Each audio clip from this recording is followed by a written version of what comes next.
నమస్తే, welcome to rhythm Telugu news special స్టోరీకి స్వాగతం. నేను మీ ఆదిత్య. ఆంధ్రప్రదేశ్ ఎన్నికలు సమీపిస్తున్న కొద్దీ ప్రతివ్యూహాలతో రాజకీయాలు ఆసక్తి రేకెత్తిస్తూ ఉన్నాయి. ఇక 2019 ఎన్నికలకు భిన్నమైన సమీకరణాలతో పాటు రాజకీయ వాతావరణం ఇప్పుడు ఏపీలోనూ కనిపిస్తుంది. గతంలో వైసీపీ విజయానికి ప్రతిపక్ష ఓట్ల చీలిక దోహదం చేయగా ఇప్పుడు దానికి విరుద్ధమైన పరిస్థితి నెలకొంది. ఇక టీడీపీ జనసేన పార్టీలు పొత్తులో ముందుకు వెళుతుండగా ప్రభుత్వ వ్యతిరేక ఓట్లు పోలరైజేషన్ ఖాయంగా కనిపిస్తుంది. ఇక దీంతో అధికార వైసీపీ మాదిలో కలవరపాటుకు కారణమవుతుంది. ముఖ్యంగా జనసేన అధినేత పవన్ కళ్యాణ్ ఈసారి చాలా వ్యూహాత్మకంగా అడుగులు వేస్తూ ప్రభుత్వ వ్యతిరేక ఓటు చీలకుండా జాగ్రత్తలు పడుతున్నారని వార్తలు వస్తున్నాయి. ఇక తనకు బాగా పట్టున్నటువంటి కోస్తాంధ్రలోని ఉమ్మడి ఉభయ గోదావరి జిల్లాల్లో ఉత్తరాంధ్ర, కృష్ణా, గుంటూరు జిల్లాలపై ఆయన ఫోకస్ పెడుతున్నట్లు తెలుస్తుంది. ఇక ఉమ్మడి ఉభయ గోదావరి జిల్లాలో అయితే టీడీపీ జనసేన కూటమి క్లీన్ స్వీప్ చేయడం లక్ష్యంగా ఇరు పార్టీలు పనిచేస్తున్నట్లు వార్తలు వస్తున్నాయి.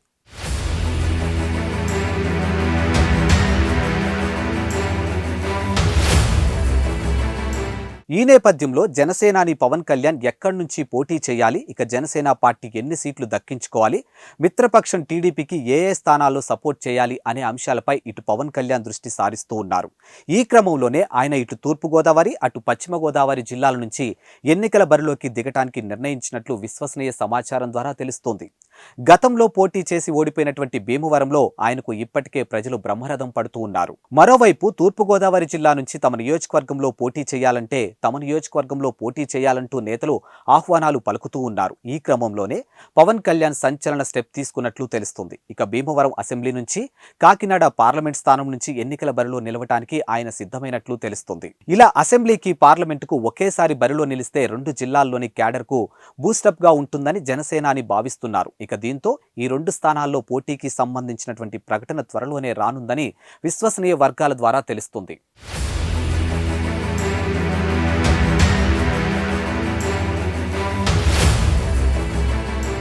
ఇదిలా ఉండగా జనసేన టీడీపీ పొత్తును చూసి కలవరపాటుకు గురవుతున్నటువంటి వైసీపీ వర్గాలు సోషల్ మీడియాలో ఫేక్ క్యాంపెయినింగ్ కు తెరతీసినట్లు చెప్తున్నారు. ఇక ఉభయ గోదావరి జిల్లాలో తెలుగుదేశం పార్టీ బలంగా ఉన్న స్థానాల్లో టార్గెట్ చేసుకుని అక్కడ జనసేన అభ్యర్థులు బరిలో నిలుస్తున్నారంటూ ప్రచారం సాగిస్తున్నారని అంటూ ఉన్నారు. జనసేన కోరని సీట్లను సైతం కోరుతున్నట్లుగా ప్రచారం చేస్తూ టీడీపీ జనసేన కేడర్లో ఓ రకమైనటువంటి గందరగోళాన్ని సృష్టించడమే వైసీపీ లక్ష్యమని చెప్తూ ఉన్నారు. ఇక వాస్తవానికి నర్సాపురం, భీమవరం, తాడేపల్లిగూడెం వంటి సీట్లను జనసేనకు కేటాయిస్తారనే వార్తలు చాలా కాలం నుంచి వస్తున్నాయి.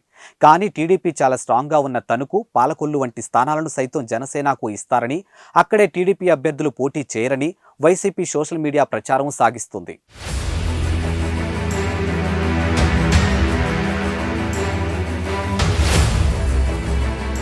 ముఖ్యంగా గతంలో టీడీపీకి కంచుకోటలా ఉన్నటువంటి తణుకులో అయితే ఈ ఫేక్ క్యాంపెయిన్ పీక్ స్టేజ్ కి వెళ్ళింది. ఇక టీడీపీ అభ్యర్థి అరిమెల్లి రాధాకృష్ణను కాదని జనసేన నాయకుడు విడివాడ రామచంద్రరావుకు ఎమ్మెల్యే టికెట్ ఇస్తారంటూ కారుమూరి వర్గం పనిగట్టుకొని ప్రచారం చేస్తుందని అంటూ ఉన్నారు. ఇక వాస్తవానికి విడివాడకు అంత సీన్ లేదని జనసేన శ్రేణుల నుంచే గుసగుసలు వినిపిస్తూ ఉన్నాయి. అయితే ఇటువంటి ఫేక్ ప్రచారాలని నమ్మొద్దంటూ ఇటు టీడీపీ, అటు జనసేన అగ్రనాయకత్వాలు సంకేతాలు ఇస్తూ ఉన్నాయి. ఇక పవన్ కళ్యాణ్ లిస్ట్ లో తణుకు నియోజకవర్గం లేదని రాజకీయ పరిశీలకులు సైతం అభిప్రాయపడుతూ ఉన్నారు. ఇక మొత్తం మీద ప్రభుత్వ వ్యతిరేక ఓటు చీలకుండా గెలిచే నియోజకవర్గాల్లోనే బరిలోకి దిగాలని పవన్ కళ్యాణ్ భావిస్తున్నట్లు స్పష్టంగానూ తెలుస్తుంది. ఈ క్రమంలోనే ఆయన రాజకీయ వ్యూహాలకు మరింత పదును పెడుతున్నట్లు కనిపిస్తుంది. ఇది ఇవాల్టి స్పెషల్ స్టోరీ. మరో స్పెషల్ స్టోరీతో మళ్ళీ కలుద్దాం. అప్పటి వరకు చూస్తూనే ఉండండి రితం తెలుగు న్యూస్.